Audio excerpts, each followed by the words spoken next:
Carlos, este informe de Raza e Igualdad, titulado El apoyo financiero internacional a Nicaragua y la crisis democrática y de derechos humanos, le demanda a las organizaciones financieras internacionales condicionar o suspender el financiamiento al régimen de Nicaragua por las violaciones a los derechos humanos y crímenes de lesa humanidad. ¿Cómo se llega a esa conclusión? Hicimos un informe por un año donde, con base en obtener información pública, lo que tratamos era de que cómo en medio de una crisis política como la que existe en Nicaragua, con más de 355 personas asesinadas y con 141 presos políticos a la fecha o más, todavía esas instituciones financieras internacionales estuvieran dando préstamos, o que se entienda bien que son préstamos al gobierno nicaragüense para continuar, ya sea pagándole a empleados públicos, construyendo obras públicas o invirtiendo en otras actividades,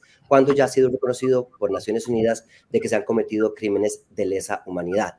Lo que queríamos un poco era exponer a las instituciones financieras internacionales y hacerles un llamado para decir, bueno, ustedes tienen que estar atentos, que la sociedad civil también los está monitoreando sobre cómo ustedes están dándole dinero a Nicaragua. Ahora, algunos funcionarios de estos organismos o exfuncionarios, como el expresidente del BESIE, Dante Mossi, alegaba que ellos otorgan préstamos en base a criterios técnicos. Y en algún momento, Marcelo, Dante Mossi dijo, nosotros no somos un organismo de derechos humanos. ¿Qué piensas de esa reacción y por qué estarían obligados a suspender los préstamos? Sí, es verdad que de acuerdo con los convenios constitutivos, las CIFIs no pueden practicar actividades políticas de acuerdo con sus reglas internas. Ellas deben orientar sus decisiones y actividades imparcialmente por aspectos económicos, sin dejarse influenciar por asuntos políticos o intervenir en los asuntos internos de sus miembros. Sin embargo, el respeto a la democracia y a los derechos humanos son económicamente relevantes y deben ser considerados por las CIFIs al momento de sus decisiones y actividades en países como Nicaragua. Pero hay una norma vinculante. ¿Están obligados ellos a cumplir algo relacionado pues, con sus propios estatutos que les obliguen a suspender los préstamos? ¿Se les puede señalar a ellos de ser cómplices de las acciones de un gobierno en la violación a los derechos humanos? El derecho internacional establece que las CIFIs tienen obligaciones específicas en relación con crímenes de lesa humanidad, la prevención de crímenes de lesa humanidad y el respeto a los derechos humanos. Entonces, ellas deben actuar dentro del marco de sus mandatos y de acuerdo con sus reglas internas, de manera a no reconocer como legal la situación creada por crímenes de lesa humanidad u ofrecer apoyo o ayuda que pueda mantenerla. Al contrario, deben actuar para poner fin a una situación como esta. El informe brinda una información exhaustiva sobre los préstamos que han sido otorgados a Nicaragua en la última década o más por el Banco Mundial, por el Fondo Monetario, el BID y el Banco Centroamericano de Integración Económica. Y el BESIE le ha otorgado más de 20 préstamos a Nicaragua, son más de 3.200 millones de dólares, equivale al 64% del financiamiento total. Entre el BID y otro organismo del BID relacionado con inversiones suman más de 1.000 millones de dólares que representan el 20%. Carlos, ¿ha habido alguna respuesta de parte de estos organismos a este informe y a otros reclamos que han sido presentados anteriormente? Lamentablemente todavía no. Y de hecho, bueno, esperamos en algún momento presentar este informe en Washington. De hecho, el informe fue presentado inicialmente durante la Asamblea General de la Organización de Estados Americanos en Asunción, en Paraguay, hace una semana más o menos. Y la idea es presentar el informe en Washington y un poco tener un diálogo con ellos para conocer no solamente las reacciones, sino mucho más importante, las reacciones, qué es lo que van a hacer con respecto a las recomendaciones que tiene el informe. En el caso concreto es buscar fortalecer el acceso público a la información, pero además también respetar las cláusulas de las que estaba hablando mi colega Marcelo. ¿De qué depende en última instancia que un organismo internacional como el BESIE, como el BID, como el Banco Mundial acoja estas recomendaciones? ¿Es una decisión de tipo técnico legal que tiene que asumir su director ejecutivo, o es una decisión política que le corresponde a los gobiernos que forman parte de las, digamos, de la junta directiva de estas organizaciones?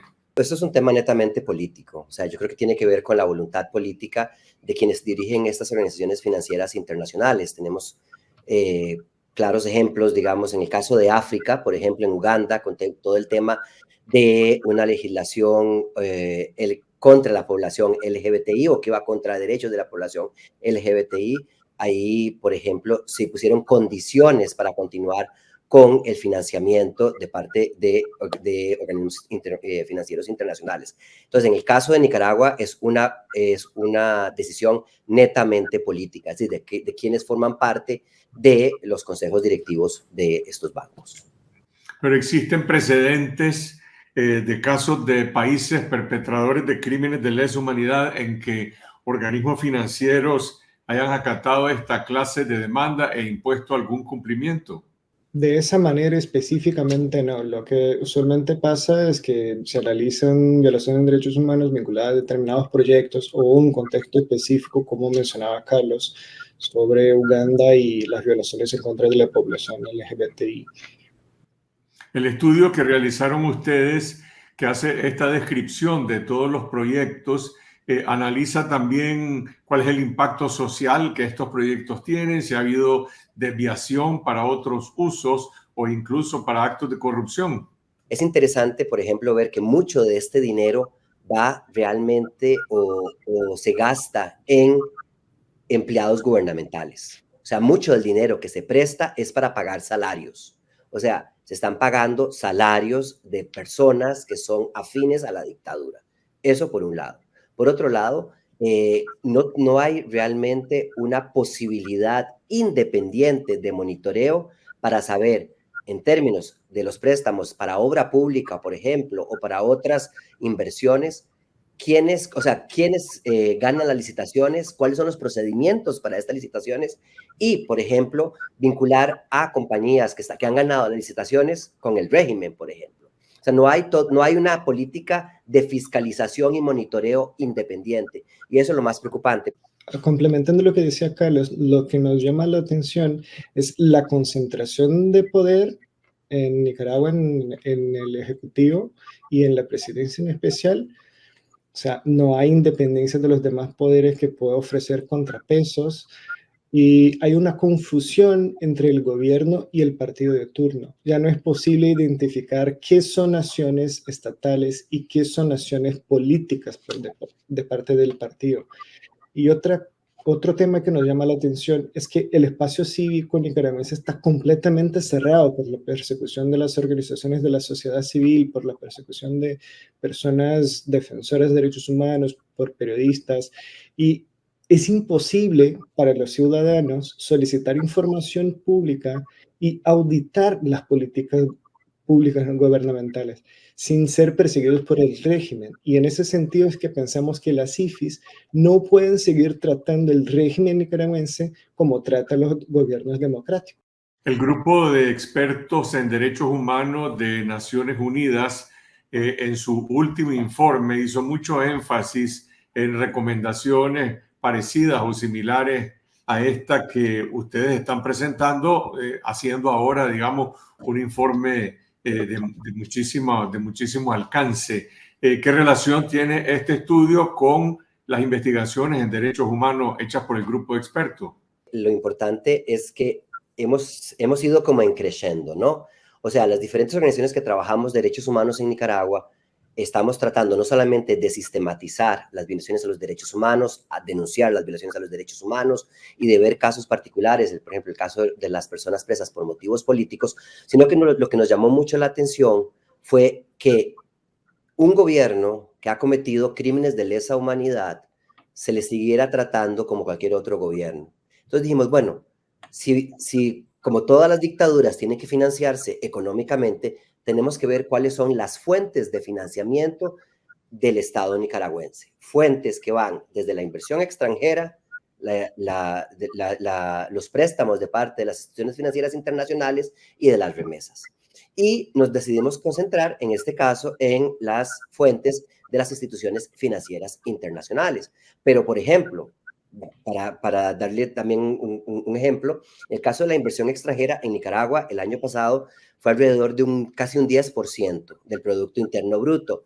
El otorgamiento de las licitaciones a empresas, a muchas de ellas empresas mineras, se han dado de forma ilegal y sin embargo nadie tampoco dice nada. Entonces yo creo que aquí es importante exponer a las instituciones financieras internacionales, junto con otras organizaciones de derechos humanos. No hubo una correlación, para contestar a tu pregunta. No sabíamos tampoco que el grupo de expertos sobre Nicaragua también estaba preocupado por esto. Nosotros iniciamos esta investigación desde el año pasado y se fue hecha con base en fuentes públicas. O sea, la información que nosotros estamos dando es información que es pública, por un lado. Lo que buscábamos básicamente es que estas instituciones puedan fortalecer las políticas de debida diligencia en materia de derechos humanos para identificar, prevenir, abordar y remediar los potenciales impactos negativos de estos préstamos, que en el caso de Nicaragua es más que obvio porque es una dictadura, los Ortega Murillo, quienes están decidiendo cómo se utilizan los préstamos que están dando las instituciones financieras internacionales. Y esto no puede seguir así. Carlos, pero ¿quién le pone el cascabel al gato? Y para no ir muy largo, vamos al grano. El sistema de integración política centroamericana, el Banco Centroamericano de Integración Económica, los principales socios son los países centroamericanos y también está República Dominicana, Panamá. Ahora Nicaragua ocupa la presidencia pro tempore del SICA, por ejemplo, que no es un órgano prestatario, pero es un país que está violando el Estatuto de Centroamérica y ahora resulta que es presidente del sistema. Entonces, los países centroamericanos tienen alguna autonomía, alguna capacidad, digamos, para pronunciarse sobre esta crisis. Deberían tenerla y también son corresponsables. Y de hecho, ¿cuál es el objetivo nuestro? El objetivo nuestro no era solamente hacer una investigación, hacer una publicación y exponerla. De hecho, las recomendaciones que estamos haciendo son efectivamente un instrumento para hacer un trabajo de incidencia política. Entonces, no te puedo contestar la pregunta en este momento porque precisamente la fase 2 de esta investigación, ahora que tenemos los datos, lo que queremos es iniciar un trabajo de incidencia política precisamente para exponer de manera independiente a quienes están involucrando de alguna u otra forma para mantener al régimen Ortega Murillo y hacer las denuncias respectivas. Y esperamos realmente que no solamente sea Raza de Igualdad, sino que la sociedad civil nicaragüense, organizaciones nicaragüenses del exilio, etcétera, puedan acompañarnos en esta lucha contra la impunidad, porque precisamente el otorgamiento de los préstamos, así como la inversión extranjera y otros mecanismos, lo que hacen simple y sencillamente es perpetuar al régimen Ortega Murillo, y con eso estamos perpetuando la impunidad y se están cometiendo, mientras se continúan cometiendo crímenes de lesa humanidad. Entonces, en ese sentido, pues la idea es empezar un trabajo de incidencia política y agradecerte también el espacio, porque precisamente este es el espacio para poder exponer y decirle al mundo que vamos a iniciar un trabajo de incidencia política para cobrarles a los estados centroamericanos y a los estados americanos y a los estados del mundo que están apoyando al régimen Ortega Murillo.